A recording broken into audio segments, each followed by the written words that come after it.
नमस्कार मित्रांनो, आपल्या चॅनलमध्ये तुमचं पुन्हा एकदा स्वागत आहे. मी संसार माझा रेखीते या मालिकेमध्ये पुढं काय घडणार आहे चला पाहूया. चॅनलवरती नवीन असाल तर सबस्क्राईब नक्की करा. इकडे अनुप्रिया विचार करत बसलेली असते. तेवढ्यात अनुची वहिनी येते. मग ती अनुला म्हणते, ताई हे काय सगळं? मग अनु म्हणते, विचार करते. मग अनुची वहिनी अनुला म्हणते, आता पुढे काय याचाच विचार करताय ना ताई? एक सांगू का?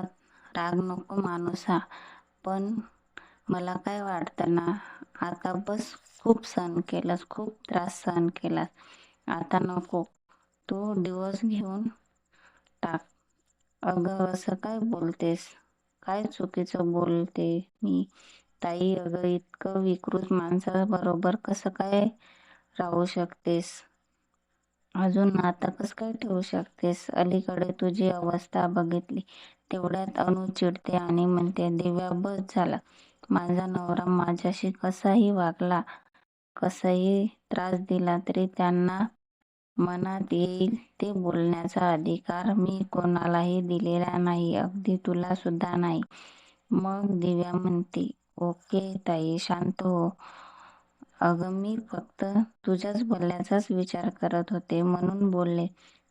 तू तर माझ्यावरच चिडली. मग अनु म्हणते, सॉरी दिव्या, प्लीज समजून घे.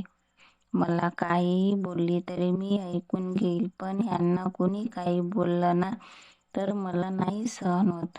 प्लीज सॉरी हा. मग दिव्या म्हणते, पण ताई एक बोलू म्हणजे ताई, एक बाई म्हणून तू जे स्टँड घेतलंय ना त्याचा प्रचंड राग येतोय मला. एवढा त्रास देणारा नवरा असेल तरी कस काय तू डिपेंड करू शकतेस त्यांना? कठीण आहे सगळं.